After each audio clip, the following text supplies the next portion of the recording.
नौकरी का झांसा और 30 से 40 हजार तनख्वाह का वादा, जिसकी चुकानी पड़ी दिया को भारी कीमत। मैं उनके साथ रहती रही, सारे काम वगैरह करती रही, फिर जब नहीं थी करती तो वो मुझे मारते थे, मेरी बाजू चलाई उन्होंने। फरोख्त कर दी जाने वाली दिया 7 माह से जायद हब्से बेजा में रहने के बाद फरार कैसे हुई? फिर उन्होंने मुझे संगलियों से बांधी रखा कि मैं भाग जाती हूँ।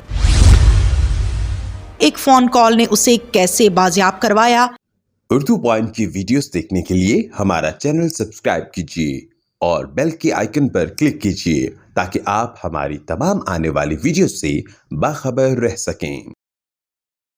अस्सलामुअलैकुम। उर्दू पॉइंट से मैं हूं आपकी मेज़बान तहमीना शेख। दिया नामी बच्ची जिसकी उम्र 18 साल है, नौकरी का झांसा देकर उसको अगवा कर लिया जाता है और फिर लेकर जाया जाता है सक्खर और वहाँ पर बेच दिया जाता है एक वडेरे को चंद लाख रुपए के एवज। 7 माह हब्से बेजा में रखा जाता है, जुल्म किया जाता है, जंजीरों से बांध दिया जाता है और फिर उसको जलाया भी जाता है। वो बच्ची कैसे अपनी माँ से रब्ता करती है और उस कैद से कैसे भागती है, कैसे निकलती है, ये सारी कहानी आपको उस बच्ची की ज़बानी सुनाते हैं। अस्सलाम वालेकुम। अस्सलाम वालेकुम। वालेकुम सलाम। दिया क्या हाल है? मैं ठीक, आप बताएं। अल्लाह का शुक्र। दिया आपको कहाँ से लेकर गए थे? मुझे लाहौर वाल्टन से लेकर गए क्या कहा था ले जाते हुए? कि नौकरी है, 4-5 दिन में वापस आ जाएंगे। फिर आप नौकरी के लिए चली गई? जी। गाड़ी पे गई थी? जी। फिर कितनी देर लगी आगे पहुँचने में? 2 दिन लगे थे। 2 दिन गाड़ी में सफ़र करते रहे? जी। क्या कहा था, कौन सी नौकरी है?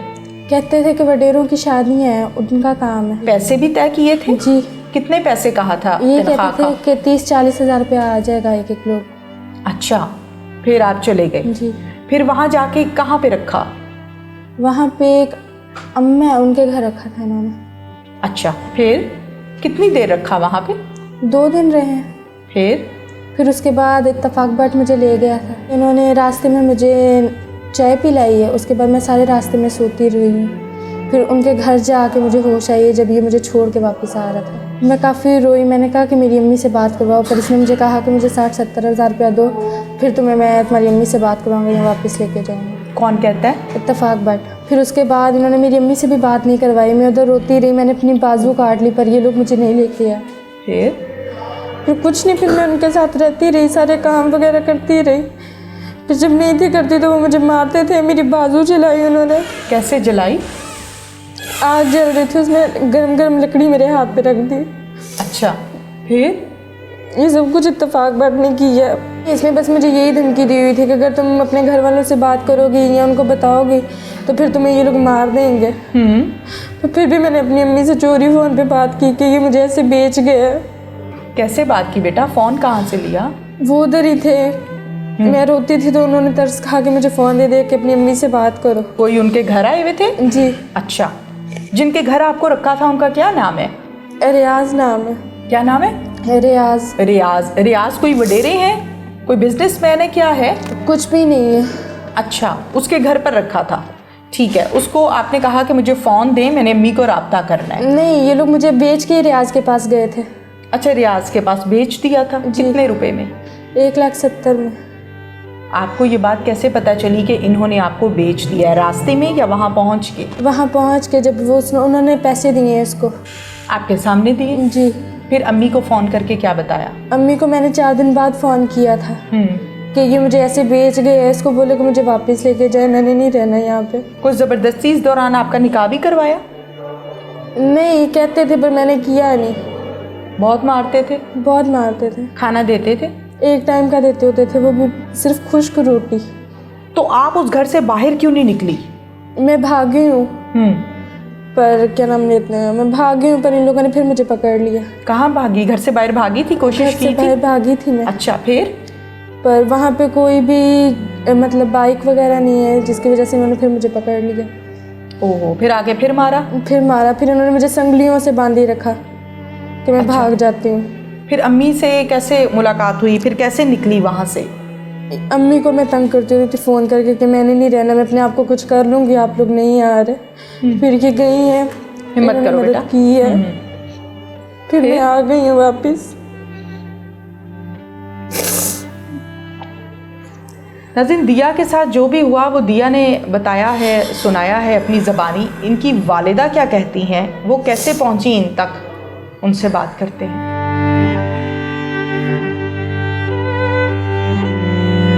मैं बस इनको फ़ोन ही करती रही और परेशान ही रही, कभी उसको फ़ोन करूं कभी उसको फ़ोन करूं, लेकिन सबके नंबर बंद थे। किसी ने कोई बात नहीं की, किसी ने कोई रब्ता नहीं किया, क्योंकि इन सब के नंबर मेरे पास नहीं थे, बस फैसल और भट्ट का ही नंबर मेरे पास था।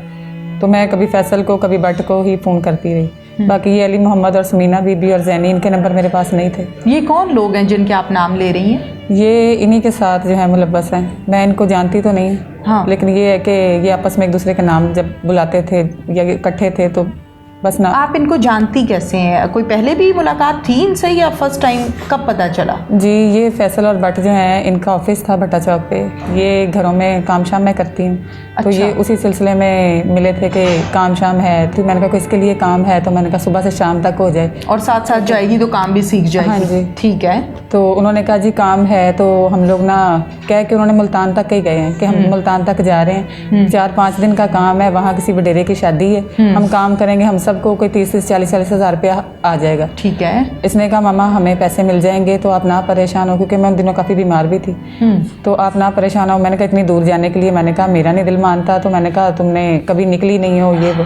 इसने कहा नहीं कुछ नहीं होता, आप हम मुझे जाने दें। ये चली गई है उनके साथ, वहाँ गई है। तो मैं रास्ते में फ़ोन शोन करती रही हूँ, लेकिन ये अभी भी सफ़र में है, ये अभी भी सफ़र में है। आप परेशान हो गई हाँ कि जी। इतना लंबा सफ़र है? मैंने इसको कहा, मैंने कहा इतना लंबा सफ़र है, मैंने कहा, कहती हम लोग मुल्तान नहीं जा रहे, हम सखर जा रहे हैं। तो सखर का तो नाम ही मैंने ये बलूचिस्तान सखर का अब सुना हुआ है, क्योंकि हम लोग कभी मतलब नाम भी नहीं सुने हुए थे। अच्छा। फिर इसके बाद इसने कहा कि हम सखर पहुँच गए हैं। सखर से जब मैंने कहा कि वहाँ ये लोग कहीं गए हैं, तो एक औरत थी, उसने कोई ये फ्रूट इनके साथ मिल्क में ला के, अभी शायद समीना बीबी थी या कौन थे, इन्होंने पहले ये लड़कियों के सौदेबाजियाँ की हुई थी, जिन चक्कर में ये लोग पकड़े गए जाते ही। ठीक है। ये पकड़े गए तो इन पे कोई वो मुकदमा हो गया, ये थाने में बंद हो गई। फिर वो लड़का फैसल ही है, वो इनको खैर निकलवा के वहाँ से, तो 3 दिन बाद जो ना 15 दिन ये लोग जेल में रही हैं वहाँ। कौन लोग? वो खवातीन? नहीं, मेरी बेटी भी साथ। अच्छा। मतलब वो उन्होंने कोई और लड़कियां बेची हुई थी ना। हाँ जी। तो जब ये दोबारा वहाँ पहुँचे तो उन्होंने देख लिया, उन्होंने पकड़ के इनको पर्चे करवा दिए वहाँ। ठीक है। तो फिर जो है फैसल के साथ रब्ता हुआ। फैसल को मैंने कहा, उन्होंने कहा जी जेल में बंद है ऐसे ऐसे, तो कोई 2.5 लाख का फ्रॉड पहले करके गए हुए थे, तो इसलिए जी वो उस मुकदमे में वो ये वाली लड़कियाँ आ गई हैं। अच्छा, है किसी और पर मुकदमा? और लड़की ये जेल में चली गई? ये थी, इसके साथ कोई एक और लड़की। ठीक है। तो उन्होंने उस चक्कर में इनको पकड़ लिया। फिर खैर ये लोग तकरीबन 15 दिन वहाँ रही हैं, तो फिर ये वापस आई हैं। तो उन्होंने कहा जी हमने अपनी गाड़ियाँ रखा के, तो वहाँ के मचल के भरे हैं ये 50-50 हज़ार रुपया, तो ऐसे तो वैसे, अगर हम तरीक पे नहीं गए तो वो हमारी गाड़ियाँ वापस नहीं करेंगे, तो अगर हम 3 तरीकें भुगत लेते हैं तो फिर जो है हमारी गाड़ियाँ मिल जाएंगी। ठीक है। तो इसने कहा, मैंने कहा नहीं, मैंने कहा अब नहीं जाना। तो इसने कहा नहीं, मैंने कहा, कहती है मैं चली जाती हूँ, आप ऐसा करें मुझे जाने देना, परेशान हो, अल्लाह पाक की ज़ात में पहले भी निकाल लाइए ना, तो हम आ जाएंगे। मैंने कहा चलो ठीक है। तो ये चले गए हैं वहाँ। 3 दिन तो ऐसे हो गए, जो ये जिस अम्मा का नाम ले रही है, उस अम्मा के घर से ये थे, तो मैं बात करती, आज गए हो, आज तरीक पे गए हो? इन्होंने कहा जी तरीक आगे हो गई है, अगले दिन हो गई है। अच्छा, इस दौरान आपकी बात अपनी बेटी से होती थी? हाँ जी, ये फैसल के नंबर से मेरी बात होती थी। अच्छा, ठीक है। तो उसने कहा कि जी वो अगले दिन का पड़ गया है। अगले दिन का मैंने कहा जितनी जल्दी हो सकता है, मैंने कहा तरीक भुगतो और घर आओ। उसके बाद इनके सबके नंबर बंद हो गए। फिर तकरीबन 3-4 दिन नंबर बंद रहे हैं। उसके बाद मैं इनके नंबर ऑन हुए हैं, तो ये फ़ोन उठाते नहीं थे। कॉलेज शॉले में करती रही, लेकिन इन्होंने नहीं उठाए। फिर उसके बाद तकरीबन 4-5 दिन बाद जब मेरी बेटी ने मुझसे रब्ता किया है कि ये ऐसे ऐसे मुझे बलूचिस्तान में सेल करके चले गए हैं, तो ये कहते हैं जाहिर है आप परेशान हो। हाँ जी। फिर मैंने इनको वॉइस छोड़े, मैंने कहा मुझे दिया की कॉल आई है ऐसे ऐसे, तो मैंने कहा ऐसा। फिर इन्होंने मुझसे, जब मेरा वॉइस इन्होंने सुन लिया, तो फिर उन्होंने मुझसे रब्ता किया। फिर इसने इत्तेफाक बट नहीं कहा, हिम्मत आप करें, कोशिश वो करे, हम उसको ले आएंगे, ऐसे है वैसे है। उसने कहा जिसने नौकरी का झांसा दिया और जो लेकर गया था, जिसने सखर लेकर गया जी। ओके। तो उसने कहा जी अब ऐसा है कि उसने कहा था हमें मुझे पैसों की ज़रूरत, उसने सारी बात इसी पर डाल दी। लेकिन ये है कि मैंने कहा वो रोती पिटती रही है तुम लोग के आगे, हम गाली गलोच पे उतर आए, जिस वजह से फिर हमारा 2-3 दिन राब्ता बंद हो गया। फिर मैं कोशिशों में लग गई, फिर इनके ऊपर पर्चे शर्चे करवाए। लेकिन ये है कि वहाँ से जो फैक्ट्री एरिया थाने से है शौकत ASI, वो और उनके साथ एक और था, वो लोग गए मेरे साथ सखर तक। वहाँ वो तकरीबन 8 दिन रहे। तो हम फिर आके आए, वहाँ का उन्होंने माहौल देखा, हर एक से बात की, वहाँ मक्सियों के पास जाते रहे, लेकिन ये कि कोई बात ना बन सकी। लेकिन वो यही कह रहे थे कि जी इतना पैसा दे जाएं तो वापस करेंगे। कितने पैसे दिए? 170 में ये कह रही है और वो 3.5 लाख मांग रहे थे। ठीक है कि 3.5 लाख रुपया देंगे तो फिर आपकी बच्ची वापस होगी। लेकिन मैं खुद बेवा औरत हूँ, घरों में काम करके अपना गुजारा करती हूँ, तो बस यही सोचा कि पैसे कहाँ से जमा करूँ, क्या करूँ, इनके साथ राब्ते करूँ तो ना हो। वहाँ से फिर मैंने बड़े प्यार मोहब्बत से गई और फैसल को पकड़वाया। वो शौकत ऐसा जो है वो पुलिस ने आपके साथ कोऑपरेट किया? जी वो फैसल को वहाँ से पकड़ के लाए। लेकिन ये बट जो है बाद में मुझे फ़ोन करता रहा। इसने कहा जी आप ऐसा करें कि पुलिस को आपने फैसल पकड़वा दिया है तो आप उसके वो ले लें वापस, तो हम आपकी बच्ची ला देंगे। मैंने कहा मुझे कोई गारंटी दो। कहता गारंटी तो अभी कोई नहीं है, लेकिन ये है कि पर्चा वापस उठा लो। तकरीबन 5-6 महीने हो गए, कुछ नहीं बन रहा था, कुछ भी नहीं बन रहा था। फिर वो एक मेरी वीडियो चली, वो फिर मुझे एसएसपी साहब ने उधर बुलवाया, डीआईजी ऑफिस। उनके पास मैं गई, उन्होंने फिर उनकी बहुत मेहरबानी है, उनका जितना मैं शुक्रिया अदा करूँ कम है।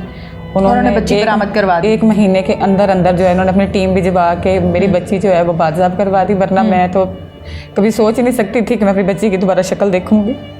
फिर आप पुलिस जब आपकी बच्ची को लेने के लिए वहाँ पर गई, राब्ता किया, तो आप साथ थी? जी मैं साथ थी।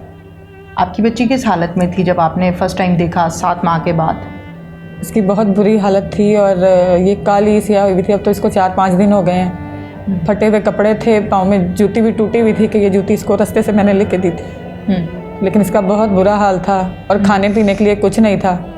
लेकिन ये है कि बस मैं उनकी बहुत मशकूक हूँ कि उन्होंने मेरी बेटी जो है वो बात साफ करवा दी। पुलिस बड़ा अपना पॉजिटिव किरदार अदा करती है, जाती है और वहाँ से बच्ची को बरामद करके ले आती है। और ये है वो बच्ची और ये है वो वालिदा। आज की कहानी से हमें सबक ये मिलता है कि आप जब भी अपने बच्चों को किसी जॉब पर या किन्हीं भी कुछ भी पैसों के एवज किसी काम पर रखवाते हैं तो कम से कम वहाँ की इन्वेस्टिगेशन तो कर लें, कम से कम वहाँ पर चेक एंड बैलेंस तो कर लें कि जहाँ हम अपने बच्चे भेज रहे हैं वो जगह ठीक भी है या नहीं। इसके साथ ही अपनी मेज़बान तहमीना शेख को इजाज़त दीजिए। अल्लाह हाफ़िज़।